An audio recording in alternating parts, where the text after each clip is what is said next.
and gentlemen, I have a confession to make. I am actually not a man. At least not by society standards. Though there are many, the primary reason for this is my love for romantic novels. A good example would be Me Before You by Jojo Moyes. A story of two people who were meant for each other but came from different worlds, showing you how unlikely circumstances can bring about the deepest of loves, exploring the unique relationship between... Oops. See my point? I'm not considered a real man because I indulge myself in girly things such as reading romantic novels. By creating this image of a supposed real man, our society is stopping men from expressing themselves for who they really are. As individuals, male or female, we should be able to chase our dreams and desires without the fear of judgment. But this is not the case. In this speech, I will attempt to convince you that toxic masculinity is a severe societal illness and therefore should be addressed as such. According to illustrator Maddie Peace of Feminism 101, deeply embedded in the patriarchy are the socially constructed norms that define masculinity. Think physically strong, unsentimental, and assertive. These descriptions make up the traditional image of man and define the term toxic masculinity.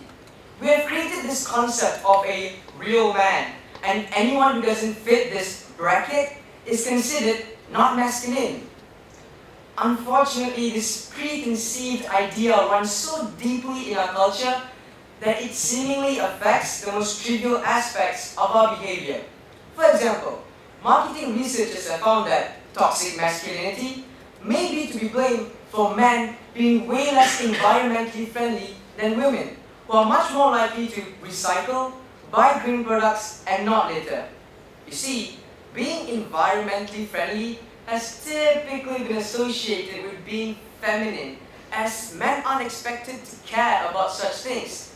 Therefore, men feel the need to distance themselves from the trait in order to reassert their masculinity. This clearly demonstrates the severity of a problem that many of us don't even realize is ingrained in our society. Moving on. A common response to women's tales of experiencing harassment is for a man who's listening to say, "If I was there, I would punch him right in the face." Although this statement originates from well-intentions, it's problematic, as it promotes the idea that a real man should be prepared to be violent or aggressive at any given time. This idealization of a powerful and dominant figure not only contributes to the increase of bullying or even domestic abuse, it also depicts men as emotionless beings with no need for dependency upon others for comfort.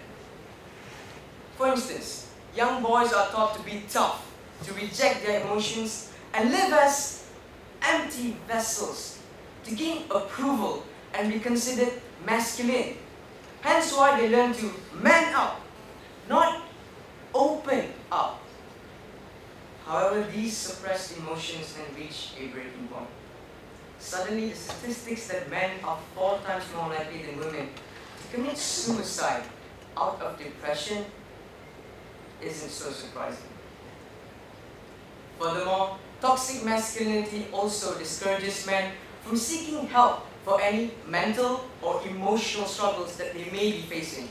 According to the American Psychological Association, men are less likely than women to seek help regarding their mental health due to their ideals of masculinity. This idea of a tough man who doesn't struggle with any emotions can force men to endure untreated mental health problems and suffer in silence. This needs to change, and it needs to change now. Having said all that, how do we treat this societal illness? How do we eradicate toxic masculinity from our communities? Ideally, the solution to this problem would be to dismantle society's expectations of men. One such way is to raise boys to understand that their feelings are natural and normal and in no way make them less manly. We're all human after all. To achieve this, awareness on toxic masculinity must be first raised. We need to educate our society of its effects and the harm it can cause. Considering the majority of us here don't even know what toxic masculinity is, it is then understandable that we also don't know that it is a problem that needs to be addressed. Whether it's via school lessons or social media campaigns, we need to educate ourselves about healthy masculinity and how to incorporate that into our daily lives. Ladies and gentlemen, we as a society need to change the way we perceive masculinity and allow today's men to be the individuals that they really are. It's time you and I stop stigmatizing manhood and start a conversation that challenges the narrow and traditional concept of masculinity. Because only then can we define healthy masculinity that benefits us all. Only then would the phrase boys will be boys not justify violence, abuse, and rape. Because only then would the phrase being a man means something positive. Personally, being a man is an important part of my identity, but I want to be able to express my masculinity in a way that feels right to me. There's definitely much left to do before boys like me are able to do so, but there's no better time to start than the present. Now, I'm not saying it's going to be easy, ladies and gentlemen. I'm saying it's going to be worth it.